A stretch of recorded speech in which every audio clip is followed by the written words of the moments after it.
Sir सबसे पहले तो आपका स्वागत है। स्वागत आपका भी है। आपने मेरे दरवाजे में आया है और आपका चैनल का भी बहुत बहुत शुक्रिया जो आपका हमेशा देखते हैं। अच्छा ही आप रिपोर्टिंग करते हैं। आप लोगों को भी बहुत बहुत बधाई। सर आप अभी चुनाव हार गए हैं, लेकिन जनता का जो प्यार है वो कम नहीं हुआ है। जनता आपके दरवाजे में 24 घंटा रहता है किसी भी समस्या को लेकर। इसमें आप क्या कहना चाहेंगे? देखिए, हारना और जीतना तो ये कुर्सी की बात है। जहाँ तक मेरा तजुर्बा है, जहाँ तक मैं मानता हूँ, मेरे पास जनता का ताकत है और जनता हम पर उम्मीद करता है और हमको लगता है कि जिंदगी भर जनता हम पर उम्मीद करेगा। और मैं आपको आपके चैनल से मैं यकीन दिलाता हूँ कि मैं जिंदगी भर लोगों का सेवा करूँगा और जिसका परिणाम डेली 8 बजे से लेकर के 1 बजे तक मेरे दरवाजे में जनता दरबार लगता है। और इंशाअल्लाह कोई भी काम ऐसा नहीं है जो हमसे नहीं होता है। और यही मैं ताकत समझता हूं और यही मैं पावर समझता हूं। जो जनता मेरे पास आता है और जनता का काम होता है, यही मेरे लिए पावर है, यही मेरे लिए ताकत है। सर अभी बिहार में जो है उठापटक की स्थिति चली, कहीं ना कहीं जेडीयू जो है बीजेपी को छोड़कर आरजेडी कांग्रेस के साथ और वाम दल के साथ जो है सरकार बनाने का दावा पेश कर रही है। इसमें सर आप क्या प्रतिक्रिया देना चाहेंगे? देखिए, सबसे पहली बात तो अच्छी बात यह है कि बीजेपी का दामन नीतीश जी छोड़ा है। मैं उनको बधाई देता हूं। लेकिन लोकतंत्र में कहीं ना कहीं ये नुकसान होता है। लेकिन बीजेपी को छोड़ा है, आज कांग्रेस गठबंधन का सरकार है। मैं इसके लिए नीतीश जी को बधाई देना चाहता हूं। सर तो उम्मीद है सर कि नीतीश जी जो बिहार के महागठबंधन के साथ मिलकर सरकार चलाएंगे तो बिहार में जो है जो भी समस्या है वो उसका निदान हो पाएगा। देखिए, निदान तो करना होगा क्योंकि आप प्रदेश का मुखिया हैं, तो आपको सारा समस्या का समाधान निकालना होगा। आज हमारे किशनगंज जिला में महानंदा बेसिन का काम रुका हुआ है, ये आपको तो करना होगा। हमारे जिला में बाढ़ का समस्या हर साल झेलना पड़ता है, इसका आपको रास्ता निकालना पड़ेगा।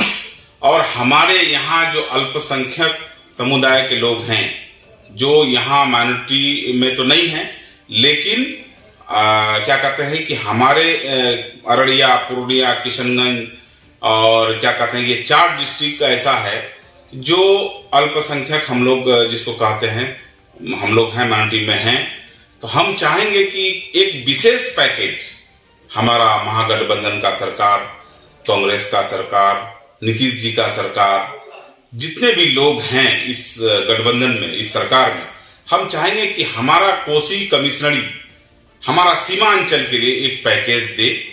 और हमारे जिला नहीं बल्कि अररिया, पूर्णिया, कटिहार, ये चारों जिला से लोग जब कैंसर से पीड़ित होता है, कोई हार्ट से पीड़ित होता है, तो हम लोगों को दिल्ली एम्स जाना पड़ता है। हम किशनगंज में एक एम्स का भी निर्माण के लिए मांग करेंगे क्योंकि हमारी सरकार है, महागठबंधन का सरकार है। तो हम चाहेंगे कि एम्स जैसा एक हॉस्पिटल खुले जो हम चारों जिला को और कुछ बंगाल का हिस्सा को फायदा हो। सर कहीं ना कहीं तेजस्वी यादव बोलते थे कि अगर हमारी सरकार बनेगी तो सीमांचल को स्पेशल पैकेज दिया जाएगा। तो क्या सर अब उम्मीद है कि तेजस्वी प्रसाद यादव जो है डिप्टी सीएम भी बनेंगे तो सीमांचल को विशेष पैकेज दे पाएंगे? उम्मीद तो है और हमको लगता है करना चाहिए, क्योंकि आपने हमारे सभा में भी घोषणा किया था कि हम 10 लाख नौकरी देंगे और बहुत सारे वादा किए थे। उस पर अमल करना चाहिए। अगर अमल करता है तो आने वाला 2024 में लोग उनके बारे में सोचेंगे।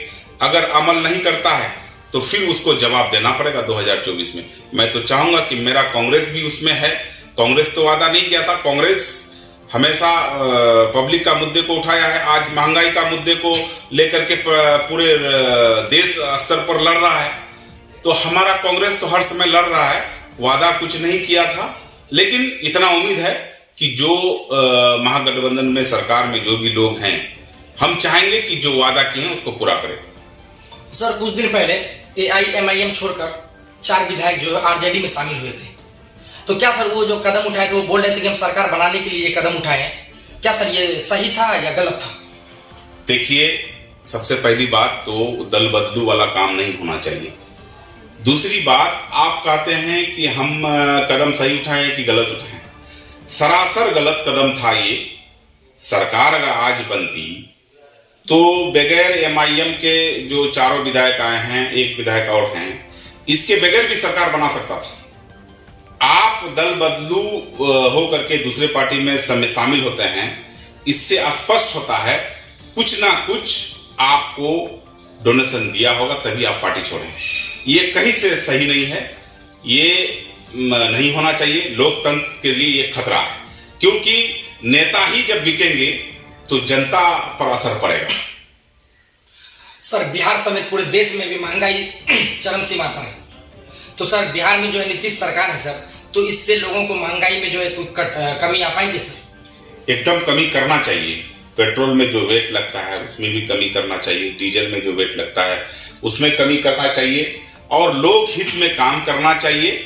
और हमको लगता है कि नीतीश जी काम करेंगे, और अब तो वो खुल करके काम करना चाहिए, क्योंकि कांग्रेस गठबंधन सारे लोग नीतीश जी के साथ है। तो अब तो कोई दबाव नहीं रहा है, अब दबाव महसूस भी नहीं करना चाहिए। अब खुल करके नीतीश जी को काम करना चाहिए। जो सेकुलर लोग हैं, हिंदू हो, मुसलमान हो, सिख हो, ईसाई हो, एक तरफा काम करना चाहिए।